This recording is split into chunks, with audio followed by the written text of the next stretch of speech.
Mantras of our Divine Mother.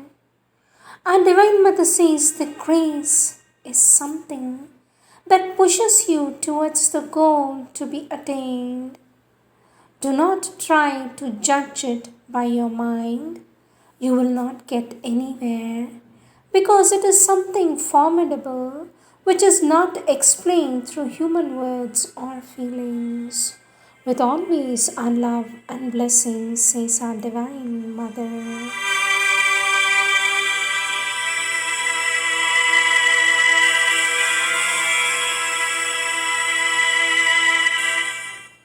Sri Aurobindo's Savitri, Book 2, the Book of the Traveler of the World, page 26.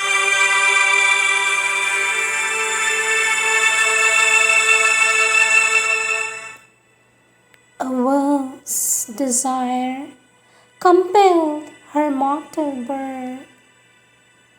One in the front of the immemorial quest, protagonist of the mysterious play, in which the unknown pursues himself through forms and limits his eternity by the hours, and the blind void struggles to live and see. A thinker and toiler in the ideal's air, brought down to earth's dumb need her radiant power. His was a spirit that stooped from larger spheres into our province of ephemeral sight, a colonist from immortality. A pointing beam on earth's uncertain roads, his birth held up a symbol and a sign. His human self, like a translucent cloak, covered the all-wise who leads the unseen world. Affiliated to cosmic space and time, and paying here God's debt to earth and man, a greater sonship was his divine right. A greater sonship was his divine right. Although consenting to mortal ignorance, his knowledge shared the light ineffable, a strength of the original permanence, entangled in the moment and its flow. He kept the vision of the vast behind. A power was in him from the unknowable.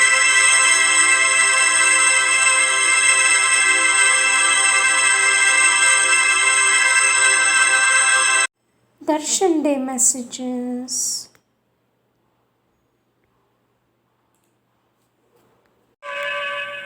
15th August 1929, and Lord Sri Aurobindo's birthday. The divine gives itself to those, says our Lord, who give themselves without reserve and in all their paths to the divine. For them, the calm, the light, the power, the bliss, the freedom, the whiteness, the heights of knowledge, the seas of Ananda.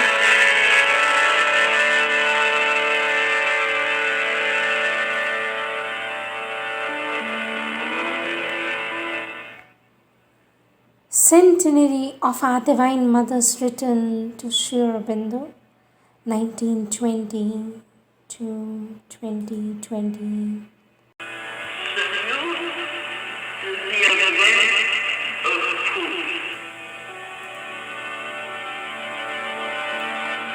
Our Divine Mother was born on 21st February 1878 in Paris.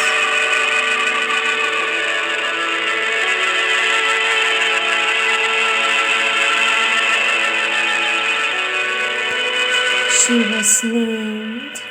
Her parents had emigrated to France a few months before her birth. Neither of them were religious. Her father, a banker, was a practical, easygoing man who loved taking his children to museums and gardens and circus. Her mother was an intense, serious, strong willed woman who believed that the goal of life was to make constant progress and strive for perfection. She wanted her children to become the best in the world like any other mother. Our Divine Mother. When she stated about herself, a mother once said, "When I was a child, I used to complain to my mother about food or any such small matters. She would always tell me to go and do my work or pursue my studies instead of bothering about trifles. She would ask me if I was born for comfort. You're born to realize the highest ideals," she would say, and send me packing back. She was quite right, though of course her notion of the highest ideal was rather poor by our standards, says our Divine Mother.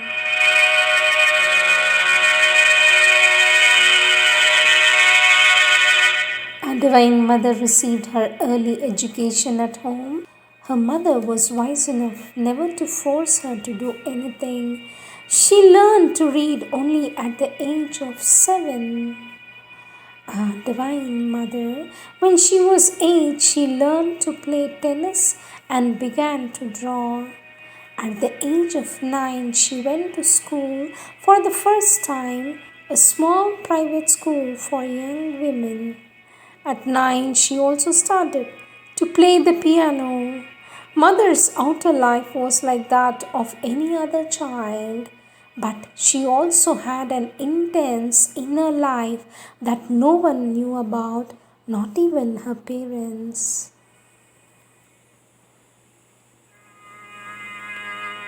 This conscious inner life began when she was 5 years old. In her room, she had a small cushioned armchair, and whenever she was troubled or just wanted to be quiet, she would sit in her little armchair. As she once explains, "My first experience was one of the consciousness here," and her Divine Mother makes a gesture above the head, "which I felt like a light and a force, and I felt it here," and our Divine Mother again shows a place above the head at the age of 5. "It was a very pleasant sensation," says our Divine Mother. "I would sit in a little armchair made especially for me, all alone in my room, and I had a very pleasant feeling of something very strong, very luminous, and it was here above the head," she would show. Consciousness. And I felt that's what I have to live, what I have to be. Not with all those words naturally, but, and our Divine Mother makes a gesture again of aspiration upwards. Then I would pull it down, for it was truly my reason for living. Our Divine Mother says, "I always had some remarkable experiences as a child. About this inner life," our Divine Mother wrote once, "between 11 and 13, a series of psychic and spiritual experiences revealed to me not only the existence of God, but man's possibility of uniting with Him, of realizing Him integrally in consciousness and action, of manifesting Him upon earth in a life divine."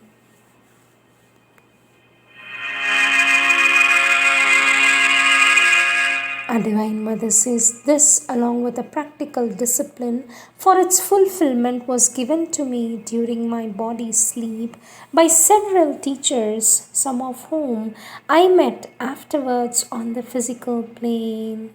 With one of these teachers, she added, she had a special relation. Later on, as the interior and exterior development proceeded, the spiritual and psychic relation with one of these beings became more and more clear and frequent. And although I knew little of the Indian philosophies and religions at that time, says our Divine Mother, I was led to call him Krishna, and henceforth I was aware that it was with him whom I knew I should meet on earth one day, that the divine work was to be done, says our Divine Mother. As we shall see later in life, she did meet the teacher whom she called Krishna. During her sleep, our Divine Mother had many out of the body experiences, as she stated.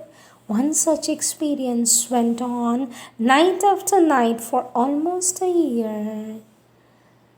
Our Divine Mother says, when I was a child of about 13, for nearly a year every night, as soon as I had gone to bed, it seemed to me that I went out of my body and rose straight up above the house, then above the city, very high above. Then I used to see myself clad in a magnificent golden robe, much longer than myself, and as I rose higher, the robe would stretch, spreading out in a circle around me to form a kind of immense roof over the city. Then I would see, says our Divine Mother, then I would see men, women, children, old men, sick, the unfortunate coming out from every side. They would gather around under the outspread robe, begging for help, telling of their miseries, their sufferings, their hardships. In reply, the robe, supple and alive, would extend towards each one of them individually, and as soon as they had touched it, they were comforted or healed and went back into their bodies happier and stronger than they had come out of them. Our Divine Mother says, nothing seemed more beautiful to me, nothing could make me happier, and all activities of the day seemed dull and colorless and without any real life beside this activity of the night, which was the true life for me, says our Divine Mother. Our Divine Mother says, along with her inner activities, our Divine Mother pursued outer developments. Among them were the arts and the crafts and the music and painting. And she began to draw at the age of 8. By age of 10, she was doing portraits, and by 12, she was doing oil paintings. When she finished her school, at the age of 15, our Divine Mother decided to join an art studio to become a better artist, says our Divine Mother. She chose the Academy Julian, the only prominent studio at that time to admit women. Our Divine Mother says, at that age, for 4 years, says our Divine Mother, she attended the studio and became an accomplished artist. 6 of her works were exhibited at Paris Salon, the famous art salon in France. Meanwhile, her spiritual life deepened. She had no one to guide. She had no one to guide her, no books to help her, yet gradually she began to live in the divine presence. Our Divine Mother says, as she once told the children at the playground during a Wednesday class, Between the age of 18 and 20, I had attained a consciousness and a constant union with the divine presence, and I had done it all alone without absolutely nobody to help me, not even books. You understand? Says our divine mother.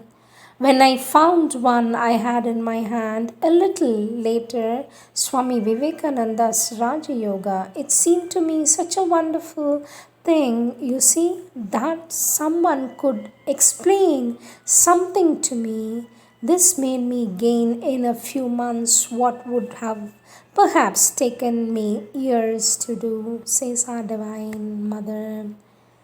I was perhaps 21 then, either 20 or 21. I met a man who was an Indian who came from here and spoke to me about the Gita. There was a translation and he advised me to read it and he gave me the key, his key. He said, read the Gita and take Krishna as the symbol of the immanent God, the inner Godhead. This was all that he told me, says our Divine Mother. He said, read it with that, the knowledge that Krishna represents, the immanent God in the Gita, the God who is within you, says our Divine Mother. Well, in 1 month the whole work was done. The first time I knew that there was a discovery to make within me, well, that was the most important thing. This had to be put before everything. And when I found, as I said, a book, a man just to give me a little indication, to tell me, here you are. If you do this, the path will open before you. Why, I rushed headlong like a cyclone, and nothing could have stopped me, says our Divine Mother.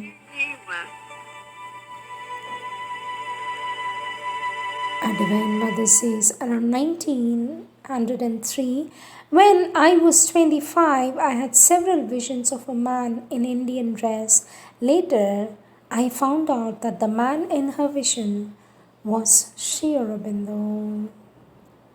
About these visions, our Divine Mother says, I saw Sri Aurobindo just as he looked physically, but glorified. That is, the same man I would see on my first visit, almost thin, with that golden bronze hue and rather sharp profile, and unruly beard and a long hair, dressed in a dhoti with one end of it thrown over his shoulder, arms and chest bare, and bare feet, says our Divine Mother. At that time, I thought it was vision attire. I mean, I really knew nothing about India. I had never seen Indians dressed in the Indian way. Well, I saw him, and in these visions, I did something I had never done before physically. I prostrated before him in the Hindu manner. Although this without any comprehension, all this in the little brain, I really didn't know what I was doing or how I was doing it. Nothing at all, says our Divine Mother. I did it, and at the same time, the outer being was asking, what is all this? What is all this? Says our Divine Mother. I wrote the vision down, but I never spoke of it to anyone. But to my impression was that it was premonitory that one day something like it would happen. And it remained in the background of the consciousness, not active but constantly present, says our Divine Mother. In the autumn of 1905, our Divine Mother met an adept in occultism, Max Theon, who had come to Paris Theon invited her to visit Algeria to learn occultism. She went to Algeria in 1906 and again in 1907, each time for 3 months, and practiced occultism under the guidance of Theon and his wife, says our Divine Mother. In 1910, our Divine Mother saw a photograph of Sri Aurobindo, an early photograph from his political days. She later recounted. It was one of those early photos with nothing in it, just the remnants of a political man, nothing of anything resembling in what I had seen in my vision. I didn't recognize him. It was strange. I said to myself, that's not it, for I saw only his external appearance, says our Divine Mother. There was no inner contact, but still I was curious to meet him. At any rate, I can't say that when I saw this photograph, I felt he is the one, not at all. He impressed me as a being, a very interesting man, but no more, says our Divine Mother. Between 1911 and 1914, our Divine Mother had a whole series of inner experiences which she said prepared her for her meeting Sri Aurobindo. About one such experience, our Divine Mother says, it is the experience I had in 1912. The first contact when you go within and then that's it.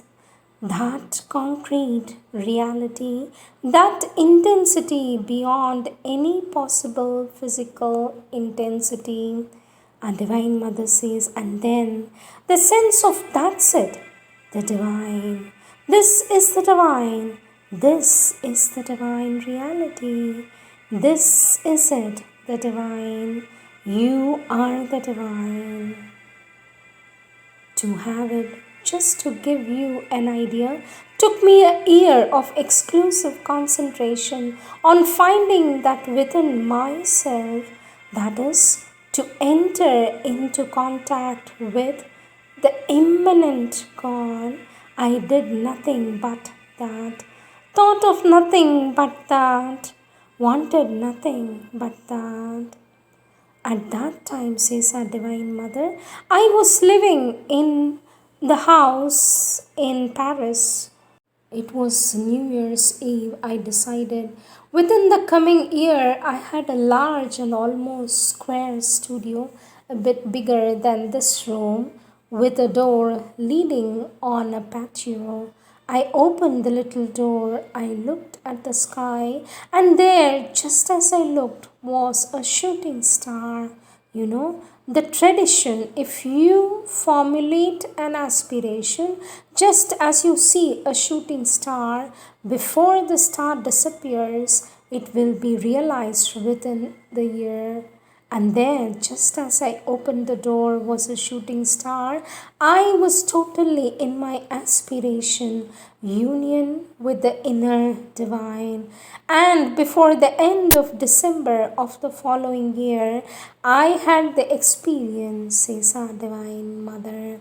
But I was entirely concentrated on that. I was thinking of nothing but that, concentrating, like sitting in front of a closed door, and it was painful. Our Divine Mother makes an intense gesture to the chest and says, physically painful from the pressure, and then suddenly, for no apparent reason, I was neither more concentrated nor anything else. It opened, says our Divine Mother, and with that, it didn't just last for hours, it lasted for months. It didn't leave me.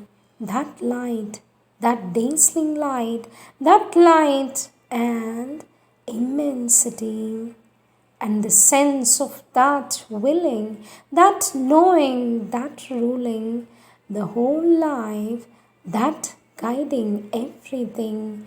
Since then, this sense has never left me for a minute, And always, whenever I had a decision to make, I would simply stop for a second and receive the indication from there, says our Divine Mother. The consciousness has remained there. Our Divine Mother makes the same gesture, indicating the place above the head. It didn't come down again. It's there. It's always there. Our Divine Mother, in the spring of 1914, traveled to Pondicherry by a Japanese ship, the Kagamaru. She arrived in Colombo on the 27th of March. From there, she crossed the straits at Talaimanar. Then Divine Mother took the train to Pondicherry and arrived in the morning of the 29th of March. Sri Aurobindo was living at that time in the two corner rooms on the first floor of our guest house at the playground. The mother saw him in the afternoon as she later said, I came here but something in me wanted to meet Sri Aurobindo all alone. The first time I had an appointment for the afternoon, he was living in the house that's now part of the second dormitory, the old guest house. I climbed up the stairway, says our Divine Mother. I climbed up the stairway and he was standing there waiting for me at the top of the stairs.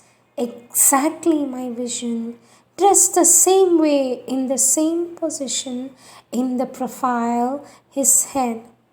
In the same position in profile, his head held high.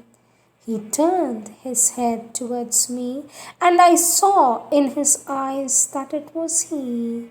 The two things clicked. The inner experience immediately became one with the outer experience, and there was a fusion. The decisive shock, says our Divine Mother.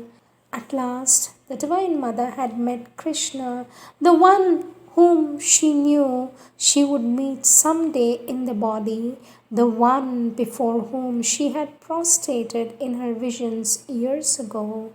The next day she wrote in her diary about their meeting. March 30th, 1914.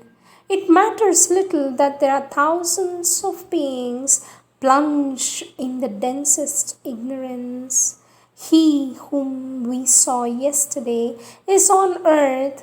His presence is enough to prove that a day will come when darkness shall be transformed into light and thy reign shall be indeed established upon earth, says our Divine Mother. O Lord, Divine Builder of this marvel, my heart overflows with joy and gratitude when I think of it, and my hope has no bounds. My adoration is beyond all words. My reverence is silent.